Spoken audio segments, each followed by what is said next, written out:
నరేంద్ర మోదీ గారిని నార్వే ఎంతలా అవమానించాలంటే అంతలా అవమానిస్తుంది. మీడియా మరి ఆయనపై ఎందుకు అంత కక్ష కట్టిందో తెలియదు. మొన్న ఒక జర్నలిస్ట్ ఏమొచ్చేసి నరేంద్ర మోదీ గారిని ఒక ప్రశ్న అడిగింది. మీ దేశాన్ని ఎందుకు నమ్మాలి?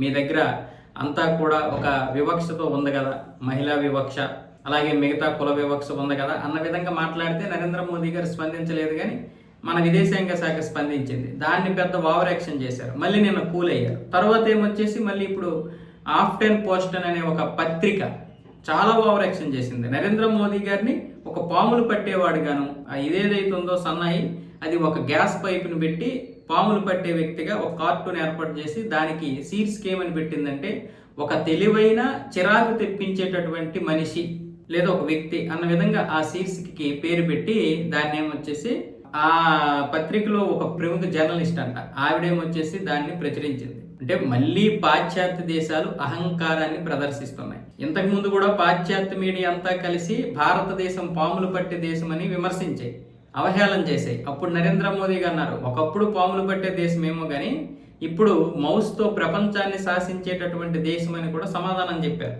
దాంతో చాలా మంది నోట్లో ఏదో పెట్టుకున్నట్లుగా సైలెంట్ అయ్యారు. మళ్ళీ ఇప్పుడు ఆ అహంకారాన్ని ప్రదర్శిస్తున్నారు.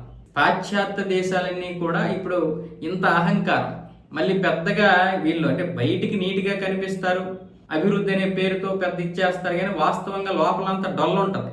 మనకేంటంటే బయటికేమో కొంచెం చెత్తగా కనిపిస్తుంది, లోపలంతా చాలా దృఢంగా ఉంటాం.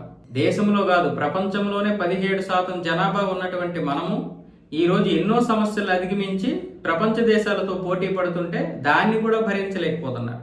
వాళ్ళ దేశంలో పర్యటిస్తున్నటువంటి ప్రధానికి ఎవరైనా సరే అతిథి లాంటి వ్యక్తిని ఎవరైనా విమర్శిస్తారా? అంటే ఇప్పుడు ఆయన్ని విమర్శించడం కాదు, దేశాన్ని విమర్శించడం. ఇప్పుడు ప్రపంచంలో ఉన్నటువంటి భారతీయులందరూ కూడా గట్టిగా ఇచ్చిపడేస్తున్నారు, నీకేం బుద్ధి బుర్ర ఉందని. దానికి మరికొన్ని దేశాలు ఏమొచ్చేసి ఈ విధంగా అవమానించడం కరెక్ట్ కాదు, దానికి చాలా తీవ్ర పరిణామాలు ఎదుర్కోవాల్సి వస్తుంది, మీరు ఏదో అనుకుంటున్నారు కానీ అని చాలా మంది చాలా దేశాధినేతలు ఈ మీడియాను అయితే తిట్టిపోస్తున్నారు. అటు నార్వేకి చెందినటువంటి అధికారులు కూడా ఈ పత్రికలన్నింటినీ కొంచెం విమర్శిస్తున్నాయి. కానీ మరి వాళ్ళకి వీళ్ళకి పడకపోవడం వల్ల, లేకపోతే నిజంగానే భారతదేశం అంటే వీళ్ళకి పడదా, లేకపోతే పాశ్చాత్య మీడియా అంటేనే ఒక అహంకారంతో ఉంటుందనేది ఇవన్నీ స్పష్టం చేస్తున్నాయి. అంటే ఖచ్చితంగా ఇందులో ఏదో ఒక కారణం అయితే ఉంటుంది, కానీ అందులో అహంకారం అయితే మాత్రం స్పష్టంగా కనిపిస్తుంది మనకి.